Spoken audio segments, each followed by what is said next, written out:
Welcome, everyone. Thank you so much for attending the annual Village at Ithaca Board of Education Candidates Forum. It is our very first virtual forum.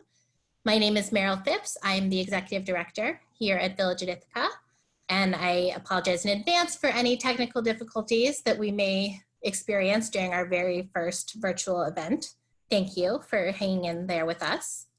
Before we get started with our candidates, I do want to go over a couple things about the Board of Education election itself.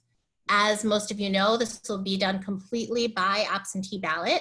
You should be receiving, if you have not already received, an absentee ballot in the mail. They did go out at the end of last week, and so you should be receiving it any day now. If you have not received your absentee ballot, you can call the Board of Elections to confirm that they have your correct address.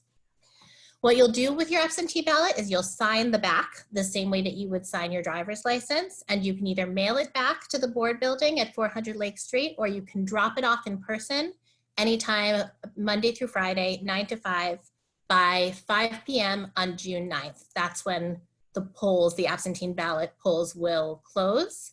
They'll be counted that evening, and the counting will actually be live streamed. That link should be available on the district website. So keep your eye out for your absentee ballot. You'll be voting both for Board of Education candidates. There are 3 open seats, and for the budget, as we do every year. You will notice that there are 6 candidates that were initially listed in our forum invitation and that will be listed on the ballot. It's my understanding that candidate Elizabeth Minor has officially withdrawn, which is why she's not with us today. So though her name will still appear on the ballot, she is not actually officially a candidate for the board. So moving on to tonight's event, I'll just go over a couple of quick format details. I'd like to thank Carl Matteo for being here as our timekeeper. All of the candidates will have 2 minutes per answer, as well as 2 minutes for an opening statement and 2 minutes for a closing statement.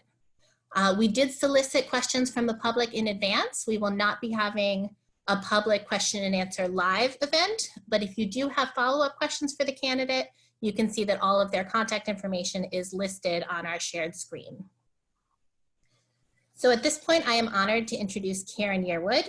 Karen is the former executive director at the Village and the current operations effectiveness manager at Cornell Cooperative Extension, and she will be our moderator this evening. Thank you so much, Karen. You can go right ahead. Thank you, Meryl, and welcome all. And welcome candidates, and I'd like to thank each and every one of you first in advance to run in, because it takes a lot to run for position and elected office as board member, and thank you very much for doing that. We'll start out with an introduction. You have an opening statement, 2 minutes, and why are you running? And we'll start with Sean. Well, great. Well, thank you, Karen. Thank you, Meryl. Thank you, the Village of Ithaca, for the important work that you do. For being great community partners and school district partners. And to my fellow colleagues who are running for election, thank you for joining as well. I'm looking forward to the conversation and the engagement this evening. At this part of the election process, it feels almost like a repetition of information. And so I apologize, but similar to as I've shared in other venues, I'm a proud alum of Amsterdam High School. I prepared to become a teacher at the University of Rochester and the Warner School of Education. And then I began my career teaching here in Ithaca. I spent 7 years at the Lehman Alternative Community School. One of my colleagues and mentors was Carl Matteo. So Carl, thank you for the work that you're doing as well. And it was my community mentors that encouraged me to go back to school to get a PhD in public policy. With a specific focus on educational policy. It was upon completion of that PhD when the Ithaca City School District was embroiled in turmoil, much like we are now, and my community mentors pushed me to run for the board. I did not necessarily intend to run for the school board. I was teaching, I was in the education department at Ithaca College, and they wanted me to put this training and the little bit of expertise that I had to some use and or to see how I could grow as a community member. And so I've been on the board ever since. I've enjoyed my experience. I've learned tremendously. I appreciate the great faith that my community puts into the service that I provide.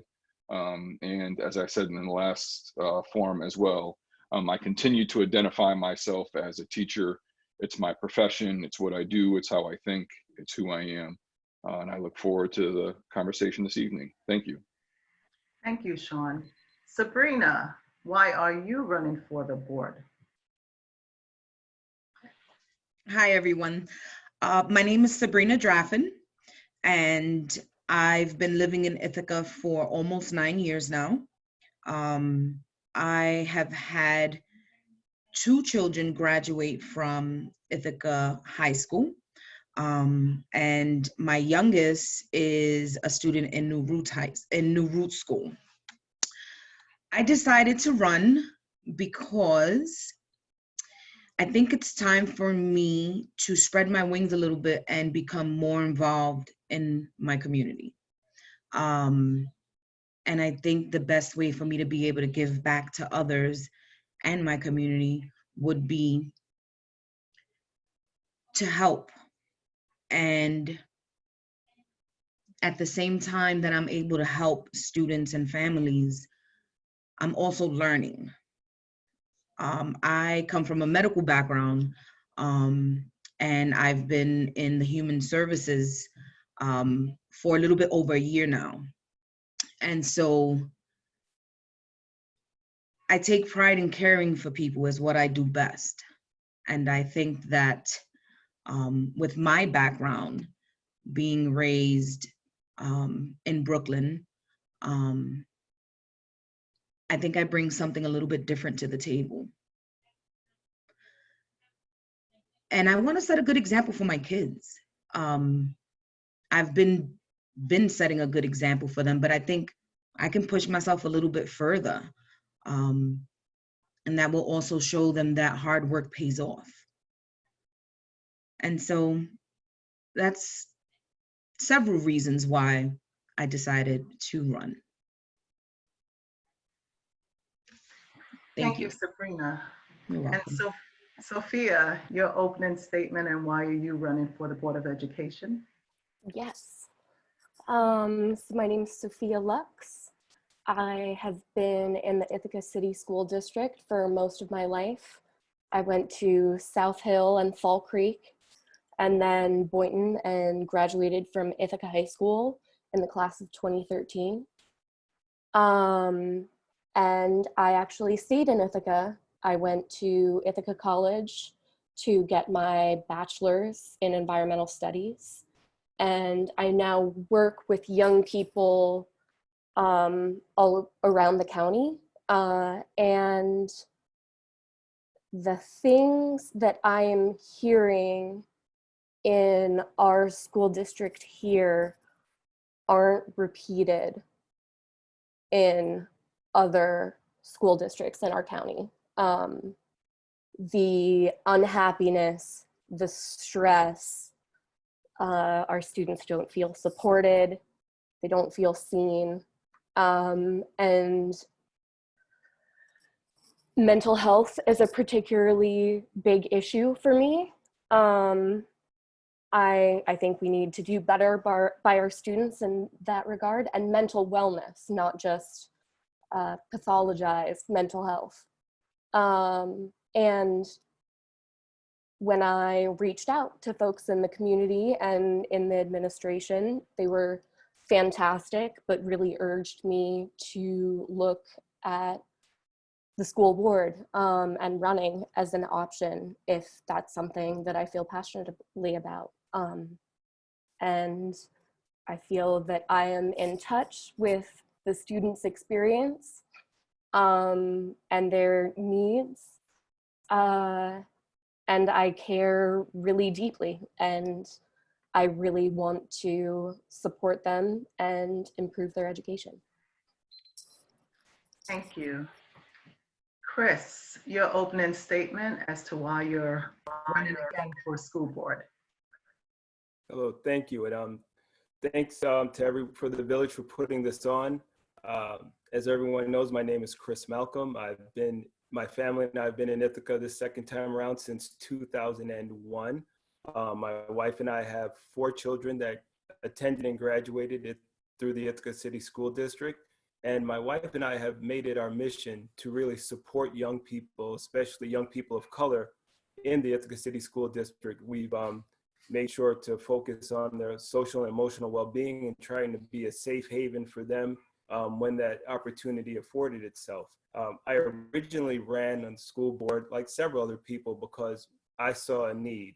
I saw a need for a different perspective. I saw a need to get a seat at the table and also be a change maker. And I learned quickly that to create change, it takes time. Also, you need to understand what's going on and how the process works. And I've learned slowly, but increasingly over the years, how the process is working. Pat Wazlu and I ran, and I think together we've come to a great understanding to how to really integrate ourselves and be conduits between teachers, building administrators, building leaders, but also reaching out to students in our own way. And I think that's the beauty within the Ithaca City School District is we all add value and we can all bring things to the table. I think with this greater understanding comes, especially in this time that we're having, we really need to double down on what we're doing in our efforts. We know that there's challenges ahead of us, and I believe that we can continue to bring value, and I can continue to bring value to this school district. Thank you. Thank you, Chris. And Pat, your opening statement, why are you running again for the board? Thank you, Karen, and thank you to the Village at Ithaca. As Chris mentioned, he and I ran together for the first time back in 2011, and so this is my fourth candidates forum sponsored by the Village at Ithaca. I've been a resident of the Ithaca City School District for 27 years, since 1993. I started working in Ithaca in 1989 at Ithaca College, teaching in the history department. I've had put two daughters through the Ithaca City School District, South Hill, Boynton, Ithaca High School, 9 years on the school board. Prior to that, I had a good dozen years active in PTA, 3 years on PTA council. Prior to that, 3 years as PTA president at South Hill, 2 years as PTA co-president at Boynton. And before that, I was on the boards of directors of both of my daughter's preschools, Coddington Road Community Center for several years, and a long time ago, SUNY Binghamton. So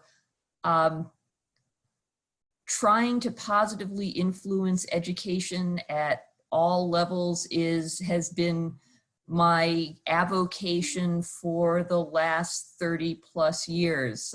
My husband's an educator at Ithaca College, and he trained a couple of generations of social studies teachers, and that is our passion. I first ran for the board. I'd been asked to run for the board for many years, but I'm not an adversarial person, and I didn't really feel a calling for it until Dr. Brown came to the district. And I was really inspired by his positive attitude and his energy. I did run for the board. I have, like Chris and Sean, learned so much over the years about what goes on. And I think that at this time, especially with so much facing us, that kind of experience is really important. Thank you, Pat. So now we finish with the opening statements and we're going into questions. Each candidate will have up to 2 minutes. You can take the full 2 minutes or under 2 minutes to answer each question. The list of candidates are in front of you with the for our viewers to see. So we'll start this time with Sabrina. And the first question is, the Ithaca City School District is committed to equity. What does that mean to you, and what can the district be doing to achieve it?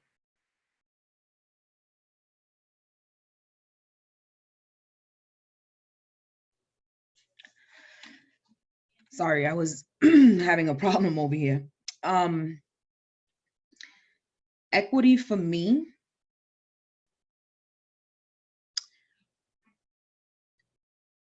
is being treated equally. no matter the situation,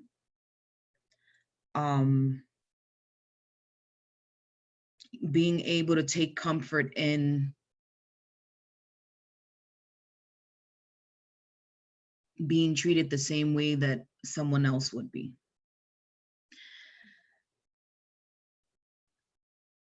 I think that ICSD can definitely improve on that. And I say that because of my own experiences that I've had with my daughters when they were students in the high school. That would be it. Okay, thank you, Sabrina. Sophia, ICSD is committed to equity. What does that mean to you, and what can the district be doing to achieve it? I see equity as kind of the next step up from an idea of equality, not just giving everyone the same resources and the same treatment, but understanding that everyone is coming from a different place, and then what do we need to provide, understand, what resources do we need in order for us to all become equal after that fact. And I think that in the past decade, the board and the school administration has made really taken huge steps towards improving equity in our district. From changing the way we use discipline in schools, to best practices and professional development for our staff. But I think that the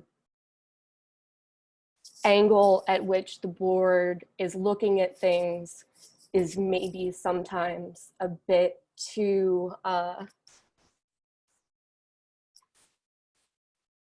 high up,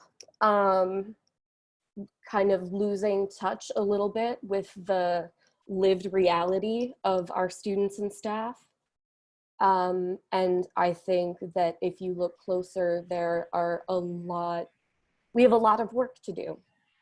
And that's going to take a lot of effort and a lot of learning on everyone, and a lot of humility, I think. Thank you. Chris, ICSD is committed to equity. What does that mean to you, and what can the district be doing to achieve it? I think both Sabrina and Sophia gave great definitions to equity, and to me it is fairness, but it's also accessibility and its expectations, the same for everyone, and we should be leading with that, which we have been trying to do. And I think where the opportunity comes is checking our biases, and we've done a great job and a commitment to focusing on that and trying to break down these barriers. When you look at what our expectations are, our expectations and as far as outcomes for every single one of our children who come into the school district should be the same. And that gets lost sometimes.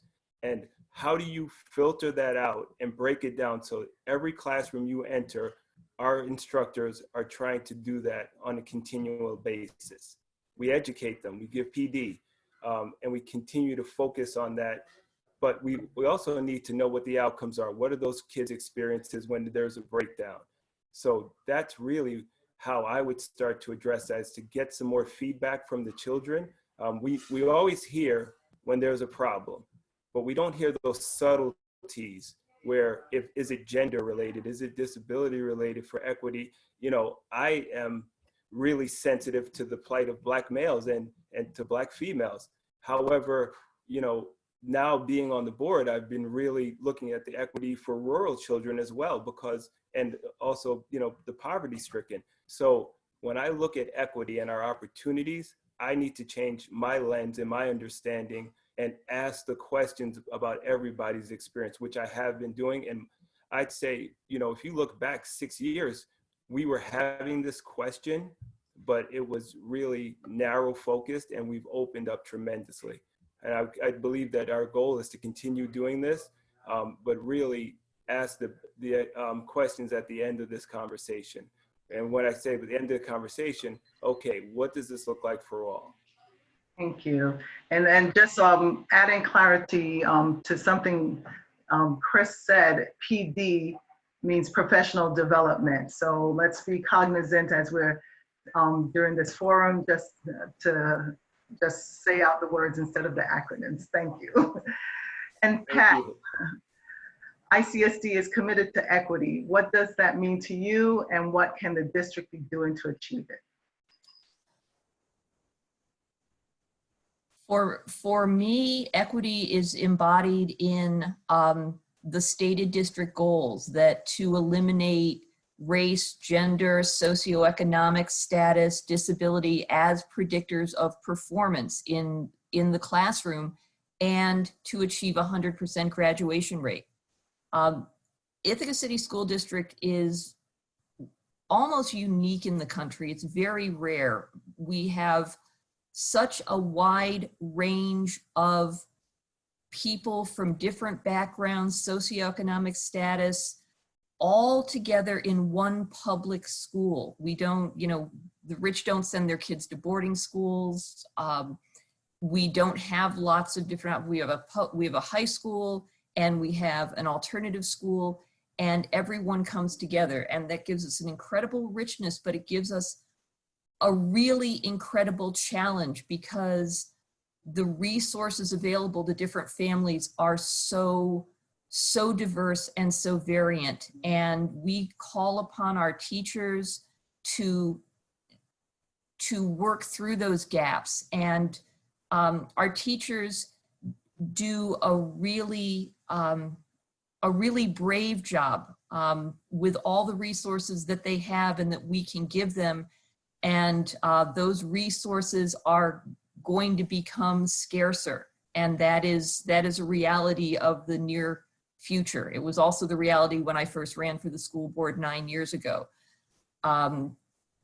We have to give, again, professional development, make teachers aware of culturally appropriate learning, our anti-marginalization curriculum, and again, trying to make every student belong and unlock every student's potential. It's a daunting task. Our teachers want to do it. Our administrators want to do it. And we as a board want that. Thank you. And Sean, for the last person for this first question, ICSD is committed to equity. What does that mean to you, and what can the district be doing to achieve it? So I apologize, my students know this. I oftentimes talk in circles and that it's cyclical, and I'll get back to the question. I'm affiliated with Ithaca College's MLK Scholar Program, and this means I have the humble honor of helping students study Dr. King to challenge his flaws and also to understand organizational change. I'm also, in this regard, a foot soldier. I'm a collaborator, and I take great pride that my signature is one of the signatures that's on the Village at Ithaca's origin petition that created there. I say that because it was the village and a number of community folks that pushed ICSD to include equity as a main goal. That came from parents, caregivers, community members, and at that time I was a parent. Our daughter graduated Ithaca High School in 2006. We have changed our goals since then. For me, yes, I think as Pat has mentioned, 100% graduation rate was something that we are extremely keen on achieving. I realize at this point in time that we are on sort of level 2.0, that it's not just that we want to increase the graduation rate. From again, when I began, the graduation rate for Black and Brown students was roughly 50%. For students who received free and reduced price lunch, it was 48%. For students who were classified or in special education programs, it was even lower. So we've made some significant gains. So not only are we also trying to understand this idea about what 100% graduation rate means, but what does it mean to go to a school that affirms your identity, that provides the opportunity of liberation? I have the privilege of teaching a class at a college called Education, Oppression, and Liberation. I'm reminded of a quote from Bettina Love, who is here, also at Ithaca College, that says, "Education cannot save us. We have to save education." And that's the kind of thing that I think equity means, that we are trying to create schools where our babies feel safe, secured, nurtured. We're doing that in part through our anti-marginalization curriculum. We're doing it in part through our social and emotional learning. Well, it's going to take some work to work out the kinks. But lastly, I know my time is up, but I've realized is that equity for the most part is almost never achieved. It's a constantly evolutionary process, which means we have to constantly continue the fight. Thank you. And as we continue on with question 2, I'll let you know in advance that I will nicely cut you off at 2 minutes time so that we're not here all night. So we're going to start with Sophia for question 2. Governor Cuomo has talked about reimagining education post-COVID. What do you think about this? How would you reimagine education in ICSD to ensure that all students are prepared for the future? I think that the COVID crisis and the school suspension has given us a really exciting but daunting opportunity, in which I hope that both parents and administrators and other staff have really recognized the importance of teachers in raising our children.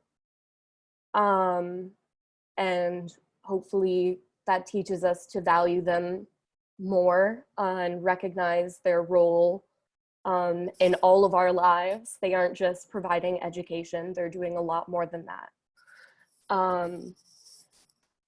I am curious to see how our use of technology evolves. And I know we'll be talking more about equity in regards to access to that virtual education later, so I won't go too much into that. But I think that it is going to be a very scary time for all of us, especially our students who are growing up in an age of the total unknown. And I think it's a real opportunity for us to make sure we're building an education system that reflects our values. Thank you. Chris, Governor Cuomo has talked about reimagining education post-COVID. What do you think about this? How would you reimagine education in ICSD to ensure that all students are prepared for the future?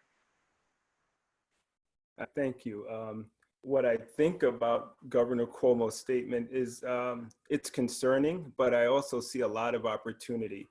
And we know that it's probably some sort of vision of distance learning, but also how do we transport and put children in the classroom in a safe manner.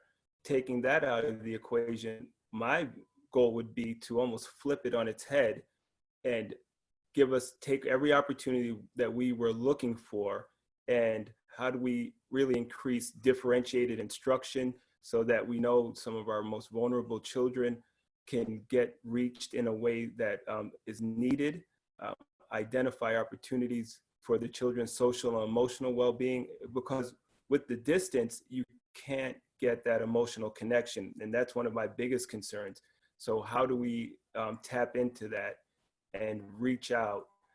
There's going to have to be a stronger family connection when we do this, because, you know, look at what's going on right now. The teachers and the parents have become teachers in a lot of ways, and I think they have been realizing they're woefully inadequate. So I think a more appreciation for teachers is going to come to light, which will lead to more collaboration.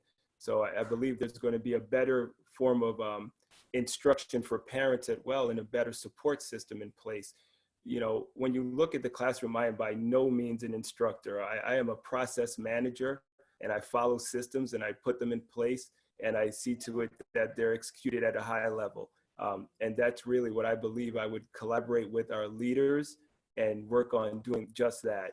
I really believe that if we take this opportunity, take a step back and look at what needs to be done, because we'll be able to, and we've always been able to in ICSD, we've been able to kind of say how we want to do this, and we could do it that way. Thank you. Thank you, Chris. Pat, Governor Cuomo has talked about reimagining education post-COVID. What do you think about this? How would you reimagine education in ICSD to ensure that all students are prepared for the future? These are really two different questions. And I have a lot of feelings about what Governor Cuomo has come out and said about public schools, which was basically, why are we spending so much time in the classroom? It's great online. Granted, we went into this online teaching very, very suddenly, without preparation, with very little notice and kind of emergency mode, and it's gone very well considering. I don't know any teacher who thinks that teaching online is better. I haven't talked to a parent or child who thinks that online is better. And that was with kids who were already bonded with teachers and classes and were just kind of continuing on. There is a lot that happens in the physical classroom, good and bad, but a lot that's good and a lot that's really important for development. Because I only have another minute, I just will sidestep the whole Bill Gates part. I have some pretty strong feelings about that. At the college level too, faculty and students aren't saying that online is going to replace a robust learning environment. That being said, we have some necessities in the near future and maybe further beyond that may call for blended classrooms or times online. I think I've seen some little aspects of education that might be better for some kids. And certainly, you know, a lot of families choose to homeschool their kids, which is taking them out of that social aspect. I think we need to have a lot of conversations about this, and what we decide might not always be perfect. It might be drawn by necessity and it might be drawn by limited resources, but it will be a change. Thank you. Sean, same question, which you have in front. What do you think about Governor Cuomo's statement on reimagining education, and how would you reimagine education to ensure that all students are prepared for the future?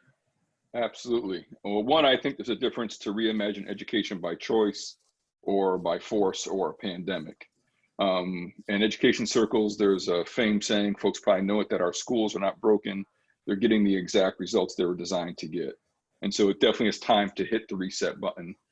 Ithaca Public Schools have been in existence for just about 150 years, and schooling has looked somewhat similar over that time period. We've been focused on college and career ready. Both are changing rapidly. My wife is a director of admission at Ithaca College, and we are finding that our college curriculum will vastly change, as well as whatever careers may be coming in the future. The good side about this crisis is that there's been an absolute lessening of our focus on standardized tests.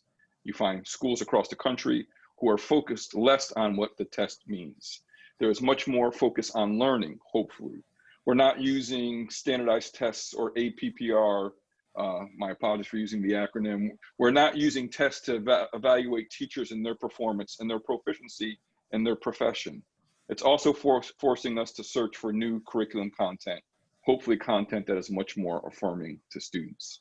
So in that regard, yes, we have a chance to revision some things, to think about it being much more student-centered, much more student-focused, to think a little bit less about putting the emphasis on the tests and much more on the learning. But as my colleagues have already said, one thing that will not change no matter what schools look like in the future is that it will not replace good teaching, nor will it replace the need to have strong relationships. Our teachers do an amazing job of building and forging those relationships to help facilitate that learning. And that's going to take place whatever form we're in. Hopefully, it'll be a form of face-to-face. Thank you. Sabrina, question 2. Governor Cuomo has talked about reimagining education post-COVID. What do you think about this? How would you reimagine education to ensure that all students are prepared for the future? Thank you.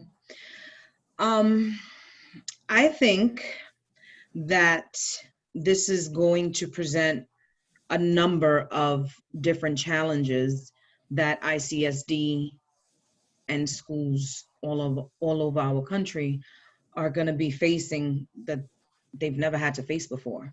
I also think that with the challenges, there's going to have to be adjustments, of course, that are going to have to be made once we're ready to cross that bridge.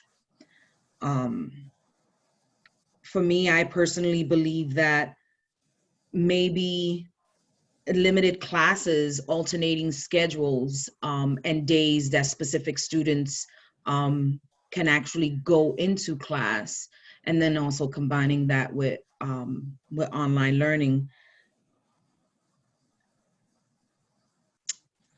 It's not what we're used to, but I think in order for our students to be successful, we're just going to have to adjust accordingly. And I also think that this is a good opportunity for ICSD to create better relationships with families. I believe the more families that are involved with their children's education,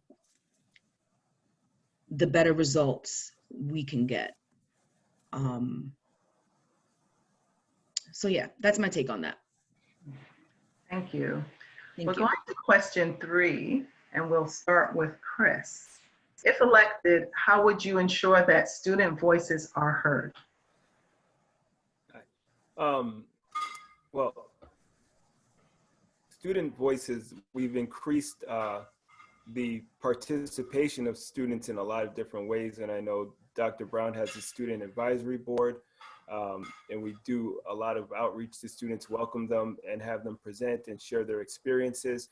I think the other way we can do that is surveys and reaching out to different, you know, it's always difficult when you have to be age appropriate, but really incorporating that into some classroom participation, whether it be around curriculum, experience, sports and activities, to get that feedback to identify our opportunities with students. I think we also may need to do some focused groups and do some identify our areas of opportunity with young men, young women, and different groups who we don't hear from on a regular basis.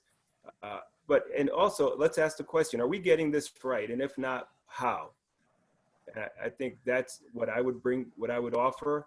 We are already doing that and we're getting a lot of information back. Now we think we need to dig a little bit deeper and we need to listen, which we know we're hearing things, but are we listening is always the question. And if what we hear, how do we bring it back and how we engage that and put it into action? But that's what I would do. That's what we're already doing, actually. Thank you. Pat, if elected, how would you ensure that student voices are heard? Well, given my experiences in the Ithaca City School District and with Ithaca students, I don't think there's any way we could stop student voices from being heard.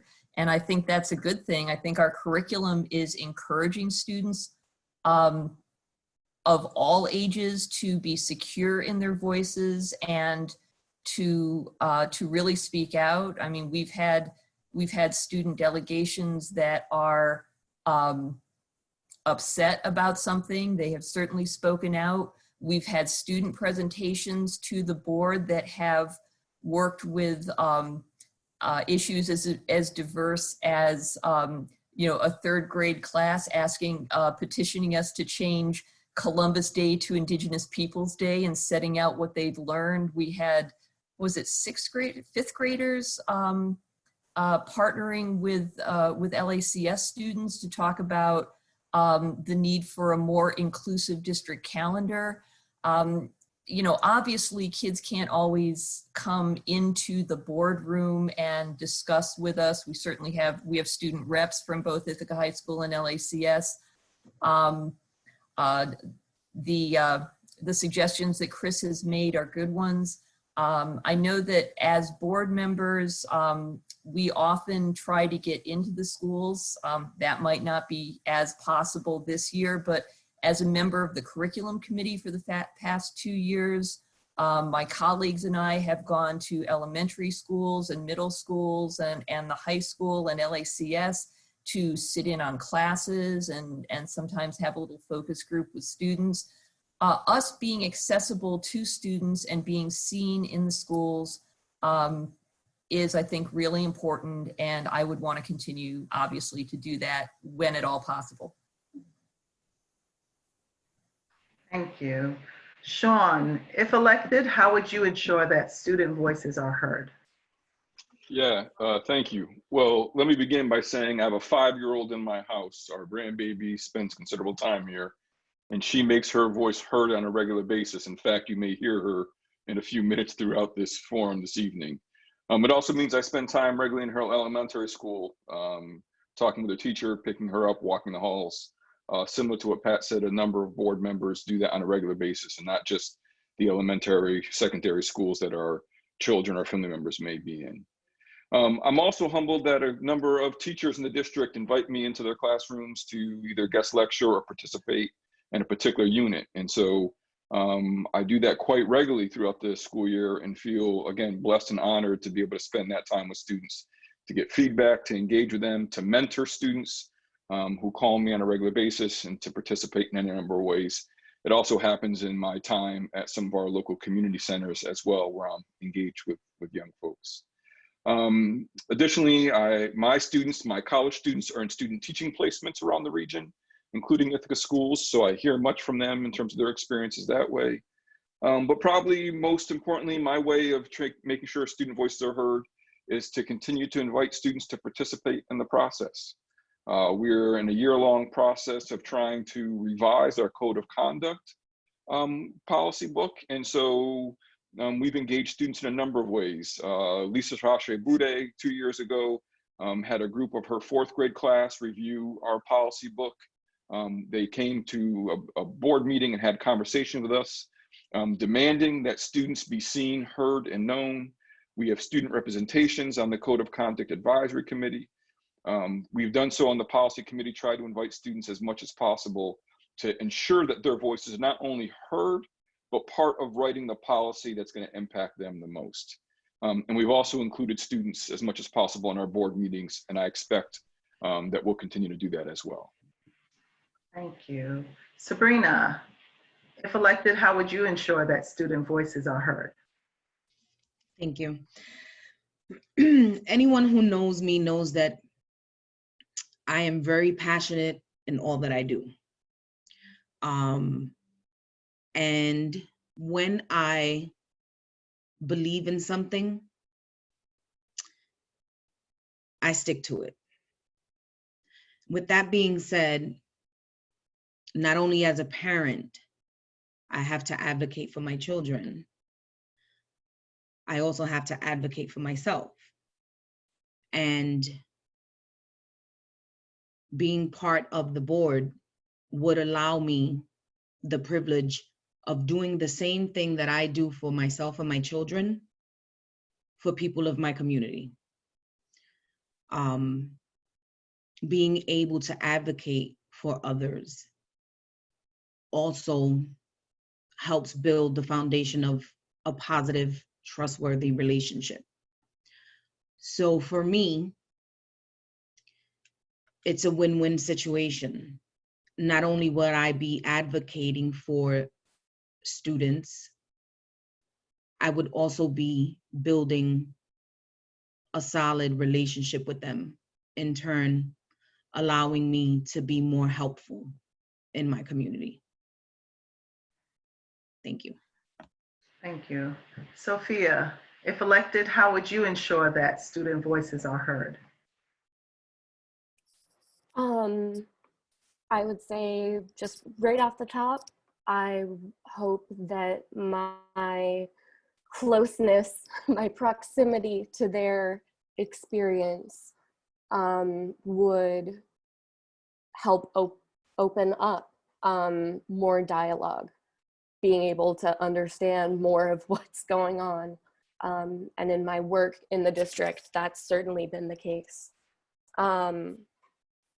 And I think that right now, a lot of the information and communication and voices we're being heard are coming from youth that are already empowered, that already have like the confidence, the strength, the wherewithal to speak up about issues that they're passionate about. And I'm impressed and amazed by how many young people are so courageous in that way in our district. I think it's fantastic.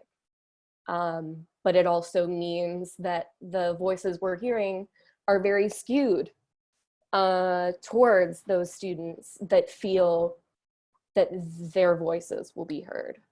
And I think that from an administrative and board perspective, a lot of the feedback that's being communicated is quantitative rather than qualitative.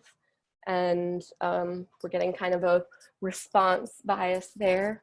Shout out to Mr. Kirk. And so I would hope that we find a way to really further bring ourselves to where they're at so that we can hear all of our students' voices instead of just the voices of a few. Thank you. Well, going on to question 4. Given the current economic climate, school districts are all anticipating reductions in state funding, resulting in budget cuts. How should ICSD deal with this challenge? And we'll start with Pat. Thank you. This is going to be an extremely challenging year. Governor Cuomo has announced not only that there will be cuts in state aid, but he hasn't told us how much, and he has also reserved the right to reduce state payments further at each quarter in the budget. So we will be having to move forward in a time of unprecedented uncertainty. The good news in this is something that the people of Ithaca have had to carry as a burden for many years, and that is the bulk of our budget comes from property taxes, not from state aid. Only about 24% of our budget comes from state aid.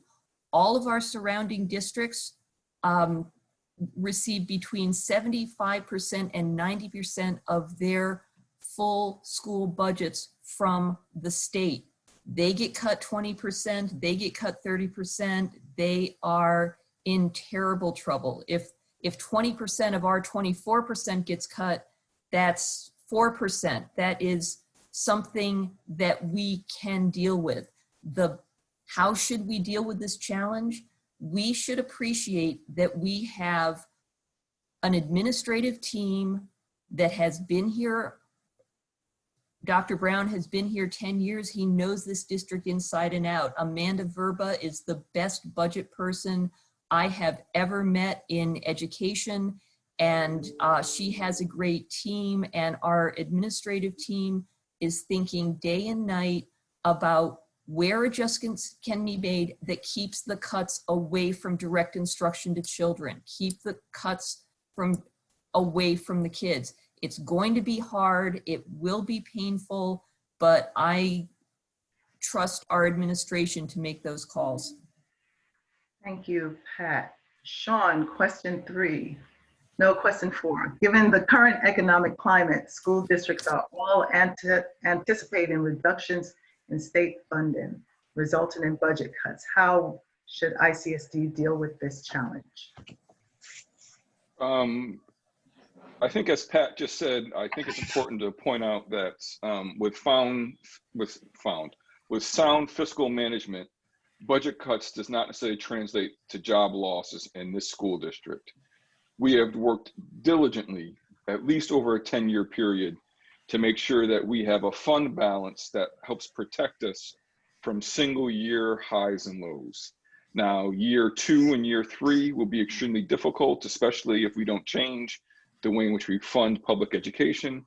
But at this point in time, we find ourselves to have some little bit of a cushion to be able to move forward. How do we deal with this challenge? We stay student-centered. I keep saying it. I have 3 responses: students, students, students. We put students first, put their programming first, try to ensure that we are providing the best educational experience we can for them. I've also said this as well. It's sometimes interesting to me in the way in which we sort of become accustomed with how we do things. I think we need to continue to be creative and innovative. We need to continue to explore and advocate for different funding opportunities. The structure of public education funding is not sustainable. And I think, unfortunately, it takes a pandemic for us to realize the extreme value that our teachers provide. And I'm hoping one of the translations of that is that people are going to be willing to push the system to fund differently, to make sure that the people who are the experts are teaching their babies. I'm a pretty solid faculty member. I am a horrible pre-K teacher. And so it's changed my perspective, my reality, my thinking, and what I'm willing to advocate for. And I'm hoping that we as a collective do the same. Thank you. Sabrina, given the current economic climate, school districts are all anticipating reductions in state funding, resulting in budget cuts. How should ICSD deal with this challenge? Thanks again.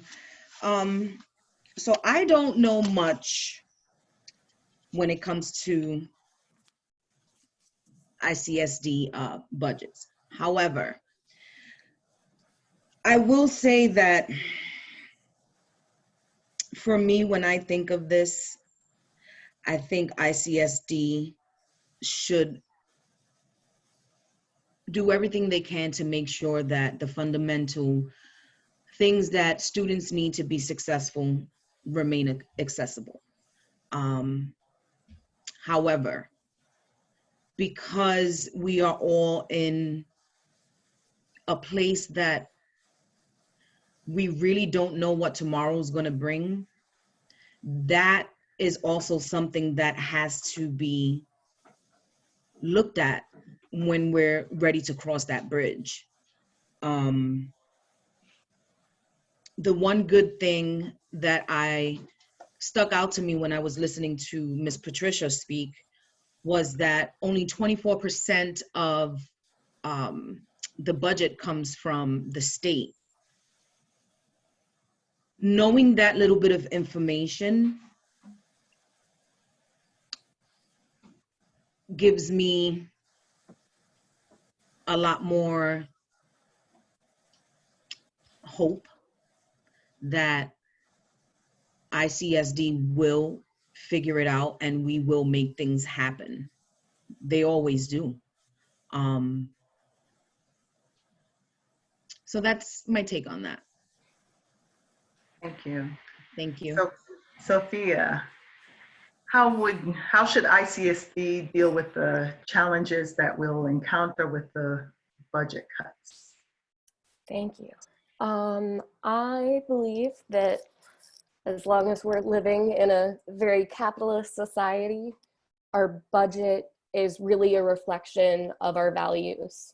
And so because of that, some of the things in the current proposed budget I find really disturbing. A cut in aids and in transportation, even though there's a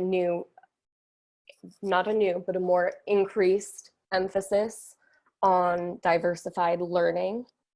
And we're going to need to social distance, presumably, in the upcoming school year. But the raise, particularly at the administrative level. I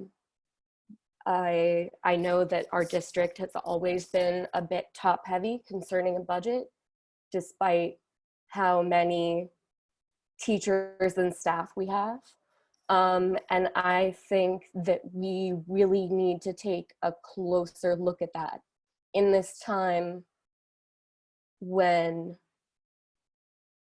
people are losing their jobs, families have less and less access, are likely on unemployment, and our teachers and staff can't afford to live in the district that they work in. I think I'm upset that our superintendent is getting an additional raise above his $250,000. I realize that the cost of living is high, but if that's not reflected on our teacher salaries, I think it's interesting. I think we need to take an even closer look at our values and how that reflects. Thank you. Chris, given the current economic climate and with school districts anticipating reductions, how should ICSD deal with this challenge? Thank you. And fortunately and unfortunately, Pat and Sean shared some of the similar things I'm going to share. We are very fortunate to be in Ithaca, and our tax base affords us a large cushion and some buffering to some of these ups and downs. And we've also worked diligently to manage our funds in such a way, especially since 2008, when we experienced, the downturn in the economy, and there was the gap elimination where we lost a lot of our fund balance. So we've had to change our processes and our behaviors early on for these unexpected times. We are probably not looking at any heavy issues within the first year, like Sean spoke to.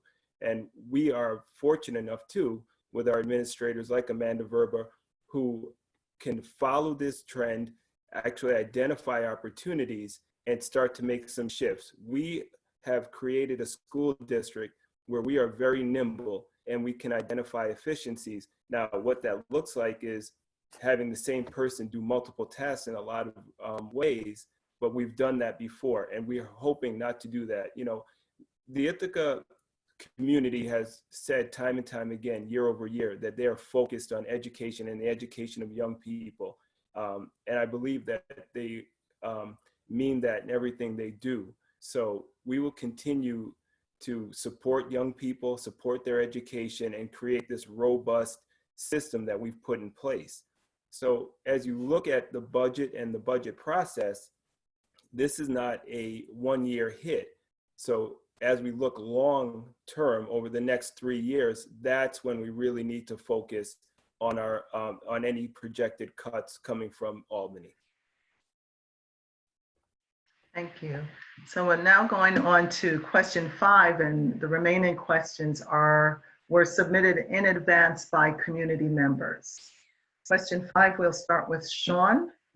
What educational inequities did you become aware of because of the switch from in-person to remote learning? How can the district help students, families overcome those inequities? Yeah, thanks, Karen. Appreciate the question. I don't think it took the switch from in-person to remote learning for me to become aware of education inequities. My own lived experience, the experience of my family remind me of the inequities pre-COVID and post-COVID on a daily basis.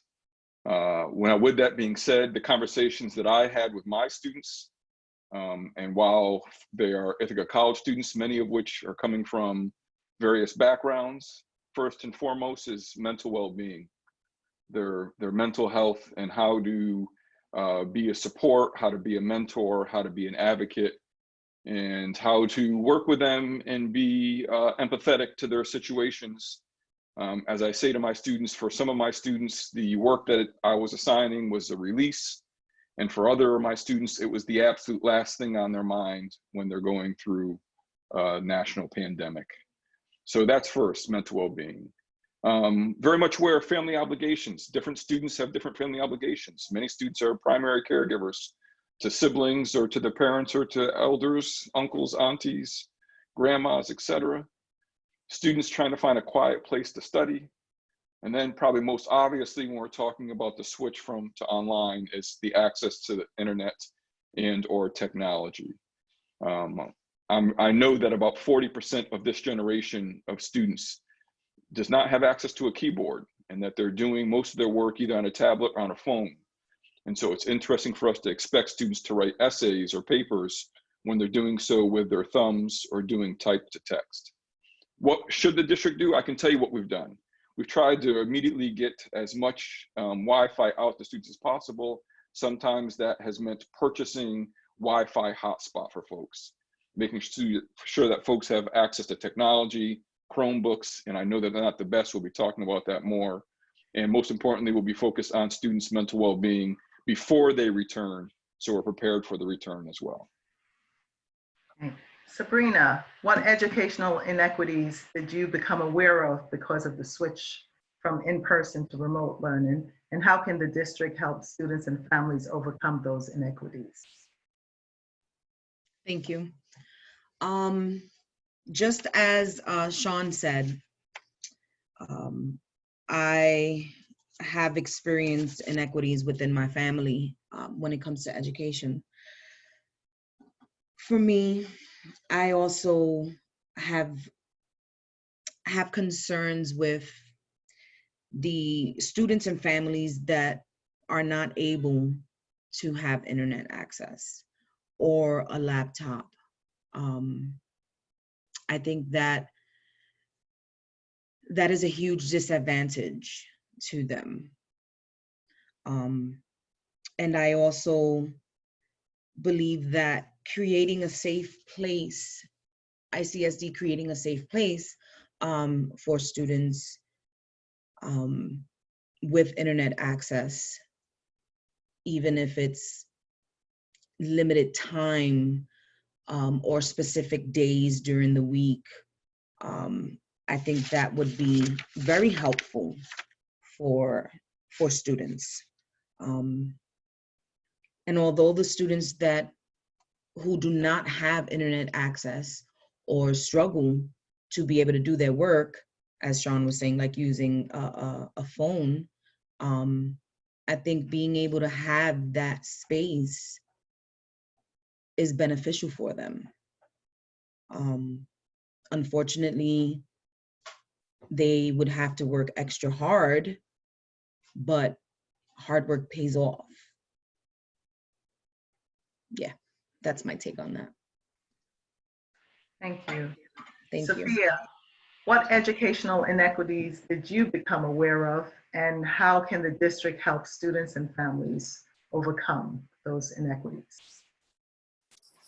I would say that a lot of the inequities that exist in our district, I was already to some extent aware of, just having worked with young people in the district. I would say it has certainly emphasized the disparities between families and youth across our district. And I think above all, this will hopefully establish internet access as a true necessary utility for all, in which case, you know, pressure can be put on internet providers and maybe even get Spectrum some competition in the area. That would be exciting.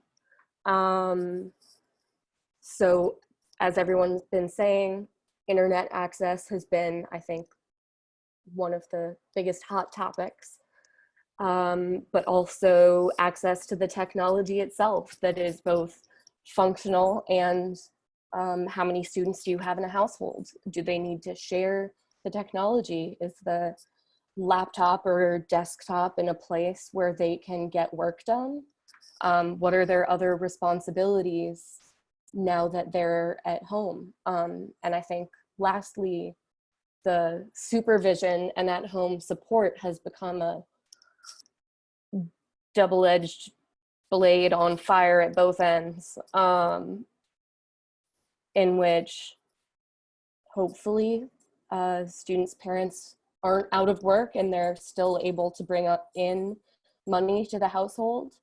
But if they are, that means they're out of the house. And so where is that childcare coming from?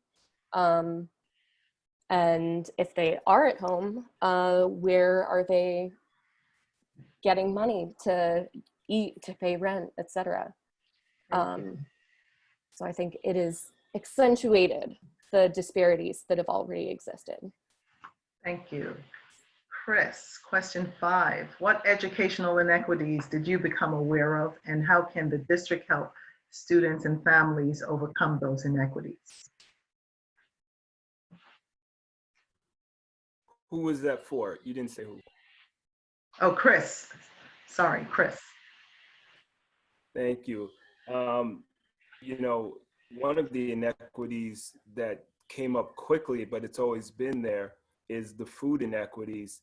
And I really want to take this moment to really shout out our bus drivers and our food service providers and the way they rallied, and we were able to get food to so many children and so many households so quickly in a very, very short period of time. And it really brought to light how many of our folks are at that tipping point where one slight shift and children don't eat because the meal they get, the majority of the food they get is during the school day. And that was one inequity that we all knew existed, but we didn't realize how vulnerable they were until this happened. Folks spoke to Wi-Fi and electronic devices, and that's an ever-evolving piece for us. But also one concern for me is the social and emotional well-being, because school is where everything comes together for a lot of these children and where their supports are and where we identify their needs. So now that they've been separated from school, you know, are they getting the psychological and the support and the emotional health that they need? Or, you know, so, and is that being identified? And a lot of times, you know, when kids go home, that's where some of the most trauma happens. So are they going to scary places when they're not in school? Those are two of the areas that were really concerning to me, but really jumped out when you, excuse me. So when I look at it, how are we going to identify the vulnerability, which we already did and it came out loud and clear, but also, you know, how do we reinforce that the school district is that liaison to support these children when they're not there? Okay. All right, Pat, question 5. What educational inequities did you become aware of during this time, and how can the district help students and families overcome those inequities? Let me begin by saying that I certainly agree with the comments made by all 4 other candidates. These are all present. They all affect children, and we are becoming aware. And very early on, we were aware of the technical internet problems, the problems of access to devices, of multiple kids having to access the internet at the same time on different devices, and maybe there isn't enough room in the house. The food issue, food security, which Chris brought up, which is so important. Let me just set this in context by saying that online instruction is still ongoing. We haven't had a lot of time to really assess the big picture. And that is, you know, how effective has it been for different groups of children? You know, we're under lockdown. There's not a lot of evidence gathering we can go out and do. I have been, our curriculum committee had a wonderful presentation this past month by special education support teachers, what they've been doing for kids. It's actually amazing the emotional supports they have been able to deliver online. I was touched. I've been sitting in on site-based council at South Hill where the teachers from every different grade have been reporting on the activities and the co-curriculars and what they're able to produce with children. And that was heartening too. But one of the things my neighbors have been saying is that the parents with more resources, online instruction goes slowly. You get a fraction of the content that you do in class, and that the parents with more resources and more education are going to give their kids additional resources, additional tutoring that lower income kids won't have. And how to address that? Thank you. Summer school if we have the money. Okay. So as mentioned, these questions were submitted in advance by community members, and there's a recent question that just came about, which we'd like to ask. So the question 6 that we had before, we're not going to ask that, and I'm going to start with Sabrina. Given the current events happening throughout our nation, how would you engage in discussion with students, families, staff, administrators, colleagues, and/or neighbors? So given the current events happening throughout our nation, and the current events are the protests that are happening as a result of the killing of a Black male, as well as any events related to that. Given those current events, how would you engage in discussion with students, families, staff, administrators, colleagues, or neighbors? Thank you. I am very big on respect. And that would be my main focus when I interact with students, families, anyone on the board, anyone. I think that for me, I think that so long as I am aware of my own biases, I can have positive conversations with others. Again, during those conversations, respect is big. And compassion. That would be the way that I would interact with anyone and everyone, especially during these times. Thank you. Sophia, given the current events happening throughout our nation, how would you engage in discussion with students, families, staff, administrators, colleagues, and/or neighbors? I think that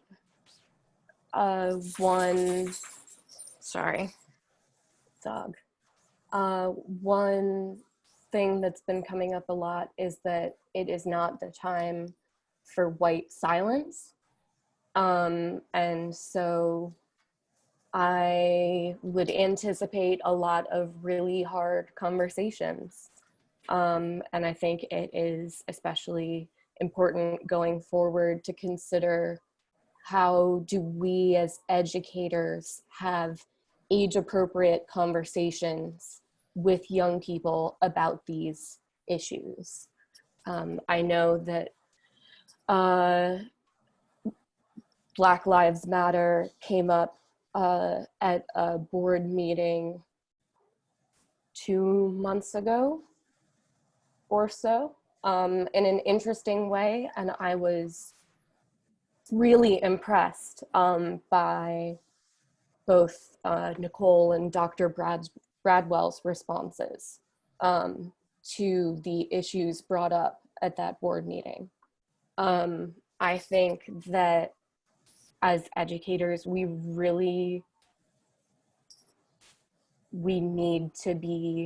can't be silent anymore. We can't act like an issue that our students are facing every day, an issue that involves their well-being and ability to live and breathe, We can't ignore that. And so I think we need to consider how we have those hard conversations, and anticipate what kind of pushback we might get in that way, and accept that. Thank you. Chris, given the current events happening throughout our nation, how would you engage in discussion with students, families, staff, administrators, colleagues, and/or neighbors? Thank you. It's very difficult to, when you look at what's going on, and to understand as a Black male in America that in 2020 your life is not valued. So, and that with that being said, the first step I would take is listening and create a space where we can share the facts and listen and see where folks are at. And it has to be age appropriate, group appropriate, and also hear where that group, whichever designated group it is seeing where they could add value. Because I do believe this is an opportunity for folks to step up, come to the table and say, okay, this is what we can do. Now, as far as children, there's high school, middle school, elementary. So that's a whole different dialogue. And I think, it's in everything going on. We're in a pandemic situation. It's easy to tip those children into an unhealthy state. And I would never want to do that. So, and that's not my forte either. But really, I think listening first, engaging the dialogue, sharing factful information, because especially nowadays, the facts are not being heard, and I think there's also a great opportunity for history here. The public, but also everyone who's involved in the ICSD understands we didn't get here yesterday. We didn't get here 5 minutes ago, but we're here now and it's not going away. So it's very difficult for me to talk about this and not get emotional. That's what I start with and try to lead with. Thank you. Pat, given the current events happening throughout our nation, how would you engage in discussion with students, families, staff, administrators, colleagues, and/or neighbors? Of course, I have been thinking about these issues not only every day recently, but for many years, and especially the string of murders and attacks that have happened in recent months has been the worst that I have seen in my adult life in this country. And I think about how my fellow board members are not safe in this country, and Dr. Brown is not safe in this country, and their children, who they love dearly, are not safe in this country. And it is coming to overtake the pandemic as a pandemic that we have to be able to do something about, and not through science, but through human endeavor. How do we handle that in the school district? As Chris says, age appropriate. These are horrific events, and I think caregivers need to help little children in the way that they can. At the high school level, we have certainly supported students who wish to make statements on political or social issues that they feel strongly about, whether it is a walkout or a peaceful demonstration or a teach-in or a gathering. And, you know, our district supports within their curriculum a pretty extensive review of the Universal Declaration of Human Rights. Kids know what's right and what's wrong. And I think it's a multifaceted approach. I don't think it's particularly conducive to distance learning, but it is work that we will have to take up. Thank you. Sean, given the current events happening throughout our nation, how would you engage in discussion with students, families, staff, administrators, colleagues, and/or neighbors?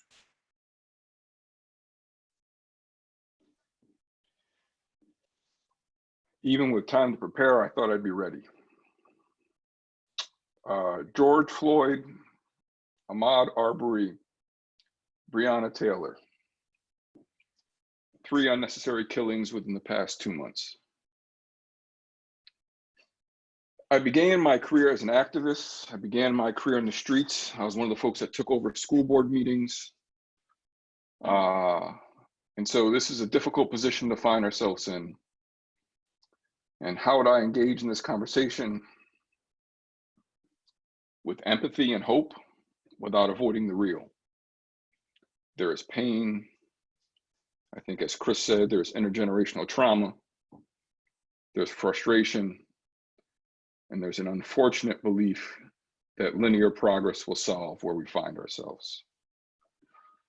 The irony is, if we were asked the question that we're going to be asked about what book inspires us, I was going to select Bettina Love's book, We Want to Do More Than Survive. The title seems even more necessary at this point in time. But more importantly is Bettina Love's idea of being a co-conspirator.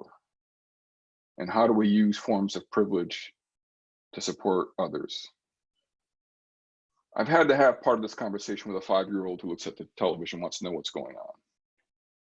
So we can do this conversation in a way that's real, in a way that's caring, in a way that's loving, but also one that does not avoid the fact that we are a country of structural racism, of violent homophobia, of gendered violence.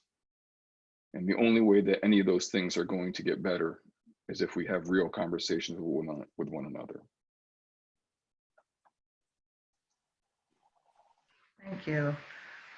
Last week, the Ithaca Teachers Association had a forum, and as a result of that, there was a community member that wanted a follow-up on a question directed to Pat and Sean about SEPTA. SEPTA, S-E-P-T-A, is Special Education PTA, Parent Teachers Association. So in this question, it's for Pat and Sean, but if others want to respond, I'll go around, but I'll start with Pat. In the ITA sponsored forum, you both spoke about meeting with SEPTA to revamp the special education policies. Some limited conversations happened over 7 years. Do you have plans to meet with SEPTA members to review all the policies, and can you commit to do so? So just to clarify, the meetings, including SEPTA, that Sean and I were referencing were actually policy committee meetings, and all of the SEPTA membership was not there. Doug Long, who's been a longtime member of SEPTA, was the SEPTA representative at those meetings. And that was actually a year's worth of policy committee meetings, you know, an hour and a half each month, focused entirely on reviewing special ed policies. So this was not us going to SEPTA multiple times. That was 2014-15, so that was really 5 years ago. We did a pretty comprehensive review. Policy is not static. Policy changes, policy adapts to new circumstances. We on the policy committee are committed to a periodic review of policies to make sure they're still relevant. Happy to review special ed policies, certainly in light of, I'm sure there certainly have been changes, and I'm sure there will be many, and I would be happy to commit to meeting with SEPTA to it. Hopefully it won't be another year-long review, but yes, happy to do that. Thank you. And Sean, do you have plans to meet with SEPTA members to review all the policies, and can you commit to do so? I welcome meeting with any community constituent at any point in time. I was the SEPTA liaison and did attend meetings for a number of years until my work responsibilities changed and my teaching days changed and was no longer able to meet.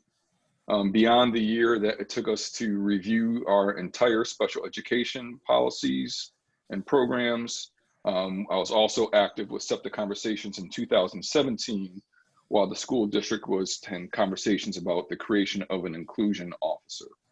And so, yes, we had lunch, we had many phone calls, we had discussions, we had disagreements. It was a pretty active process, and I can absolutely commit to doing that. Let me also just mention that before I came on the board did not have a policy committee, even though one of the primary responsibilities of a school board is the adoption and the creation of policies.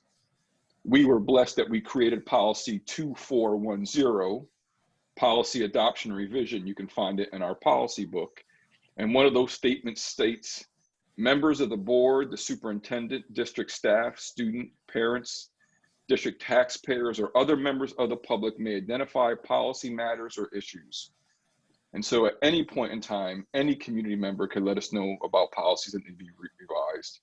But that is not my attempt to put that work onto SEPTA. Gladly accept the work and to meet together and have conversations as we've done in the past. At any point in time, please reach out, and I look forward to working with you. Thank you. We'll go on to the last question, and we'll start with Sophia. What has your experience with the Board of Education been prior to your decision to run? I would say relatively limited. Despite being a student in the district for 13 years, I had minimal awareness of the board and its goings on.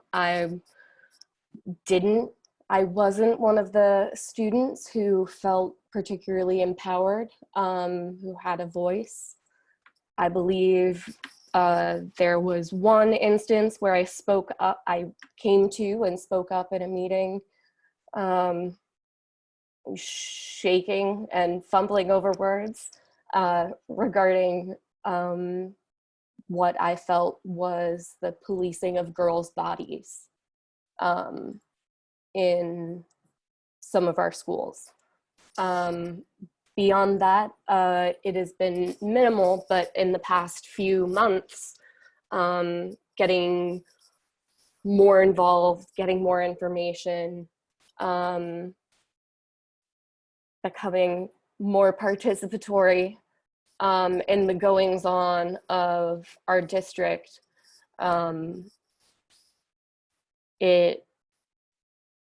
I understand much more of what the amazing work the board has done, and also it has become more clear to me some ways in which the board is maybe disconnected to a lot of the schools.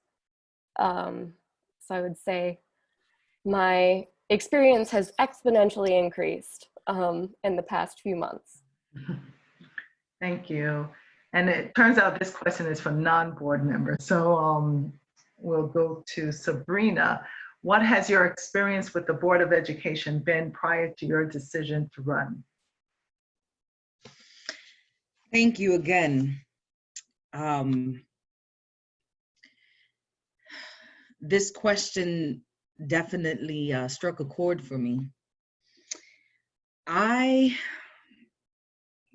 Prior to running, I have had bittersweet interactions with the Board of Education.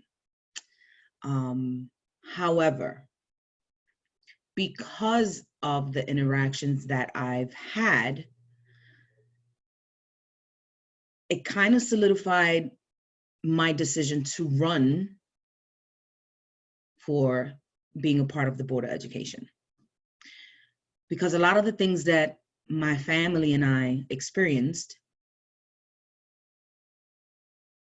I'm positive that there are other families who can relate to that experience. And I don't want any other student or family member, parent, grandparent to experience the things that my family did. And so I want to be part of the change process. It's going to take a long time for me to be able to learn the in and outs of the ICSD Board of Education. That's no secret. However, I want to be part of the change. And so that's gonna require me to learn more. And I think that would be beneficial, not only for me, but also for the Board of Education. Thank you. Thank you. So we're now coming to an end, so we will go into our closing statements from each of the candidates. We'll start with Chris, and you'll have the same up to 2 minutes. Thank you again. And once again, thank you to the village for putting this on and allowing us to share our perspectives and our voices. Before I leave, I have to say what's up to Sabrina, Jamaican born, Brooklyn raised. So Brooklyn's in the house, appreciate that. Really, I just want to go back, and this is always allows me an opportunity to be reflective and look at the work that we've done on the board and our focuses. And when I look over the time, that Sean, Pat, and I have been on the board and the changes we've been able to implement, I'm proud of that and I feel good about it. And it also allows me to be reinvigorated and drive that passion, especially in these times, to think about how we are going to serve our community and how we're going to serve the children. I am extremely family focused, and I know that our goal is to give families voice and allow them to share their perspectives, but also be involved in the education of their children in ways they didn't feel like they were before.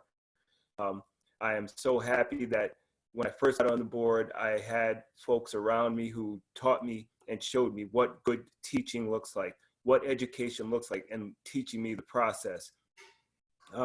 So with that knowledge and experience, I can take that and carry it forward and almost kind of, make it a little bit quicker. One of the challenges we put on Dr. Brown when he first came here was we wanted to leapfrog on our goals. Incremental growth was really not an option anymore. We had to jump. And so that's my goal right now, is to jump forward with our opportunities and our areas that we see that we need to do better in servicing our children. I believe in this community. I always have, and I always will. I think that when you look at Sean, Pat, and I, and everything we've done regarding our focuses, we've made huge changes. Thank you. Thank you. Pat, closing statement.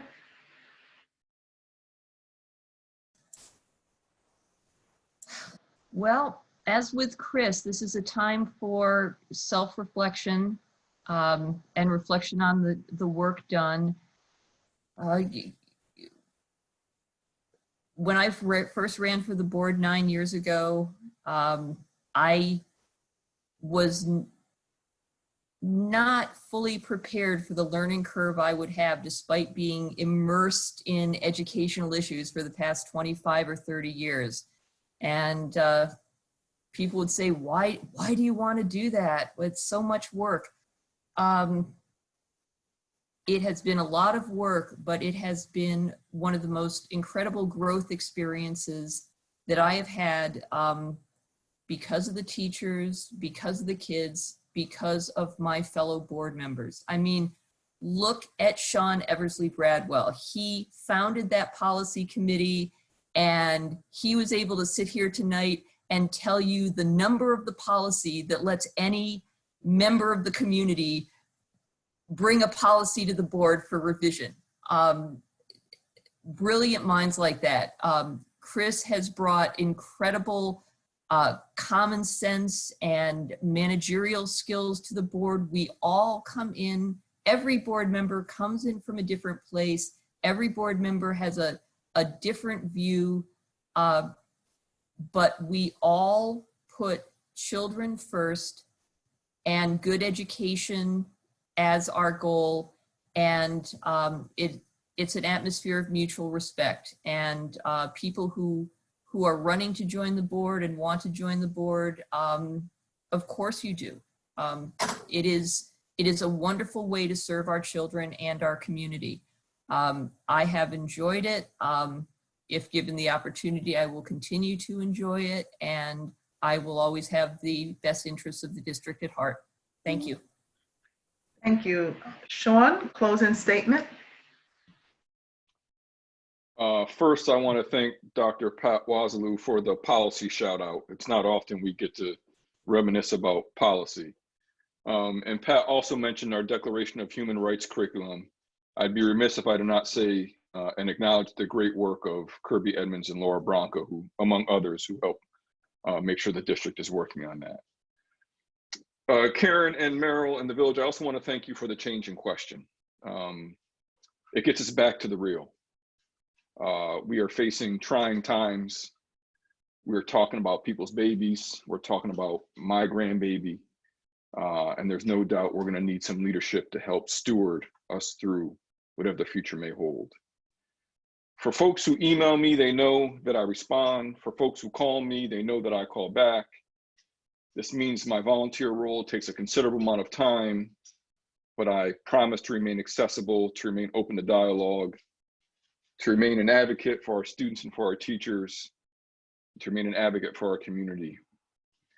And again, as someone who works with the MLK Scholar Program, as someone who learns with students about the violence and the protests of the civil rights movement, I'd be remiss if I didn't take this opportunity to remind folks, if voting didn't matter, we wouldn't try so hard to take it away from people. So whatever you do, no matter which way your vote is, please do us the great favor and exercise your right to vote.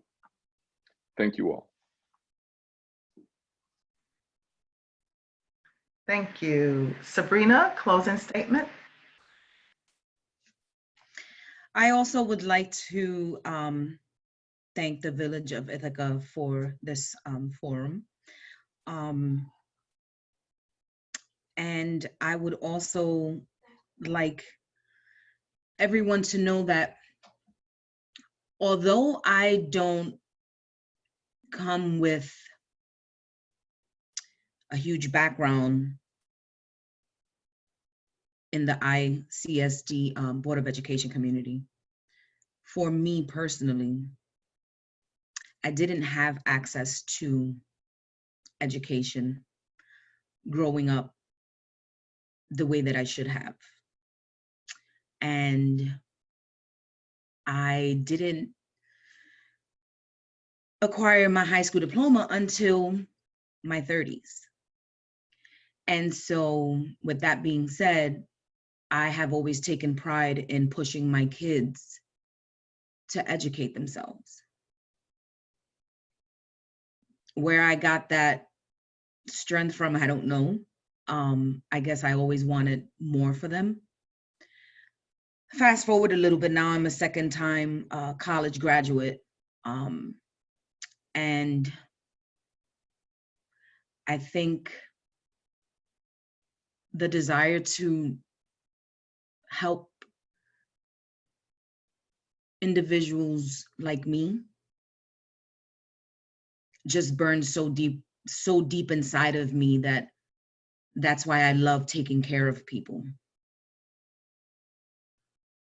And not only that, it takes a community to raise a child, not just one person. And that's not something I understood as a parent until later on in life. And I want to be part of that community. Thank you. Thank you. Sophia, closing statement.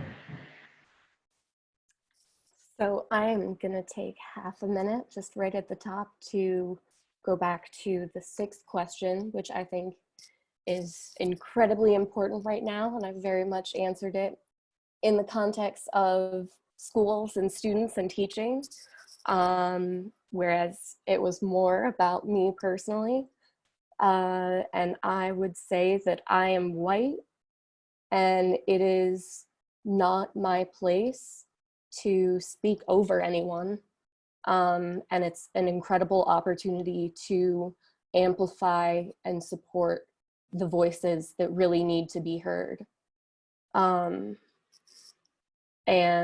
I hope that I will also get the opportunity to connect with our student base and be able to really speak to their needs and their learning. I won't say that my academic experience in the district was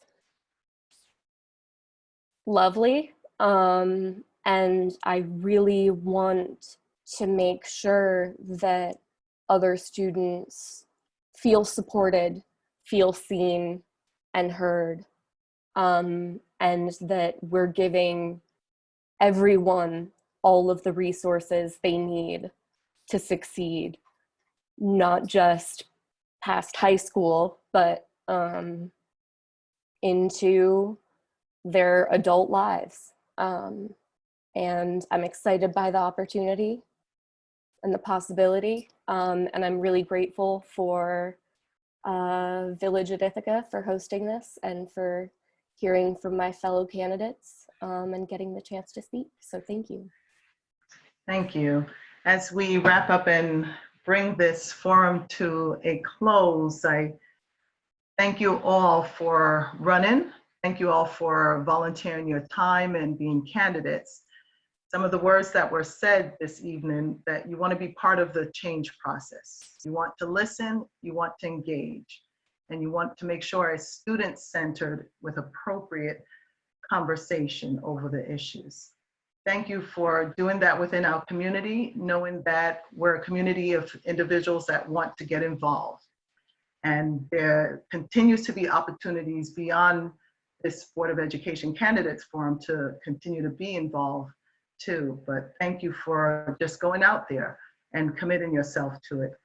As a reminder of the election process, June 9th, today's June 1st, next week, Tuesday, June 9th, by 5 o'clock, your vote has to be in. And we encourage you to exercise your right to vote. If you haven't received a ballot from the school district as of yet, you should be receiving one shortly. Do put it in the mail. If you think for some reason it's not going to get there by 5 p.m. next week, Tuesday, June 9th, do go over or contact one of the board members too, as we see Sabrina has her ballot that she's showing, that if there's any direction, or contact the district clerk office, really, if you need any assistance or any direction as to how to get it to 400 Lake Street. But it has to be there the latest by 5 p.m. June 9th. That's next week, Tuesday. Thank you all. Encourage your neighbors, friends, families to go out and vote. And during this time, please check in on your neighbors, check in on your family, check in on friends, check in on those individuals you never thought you would check in on before.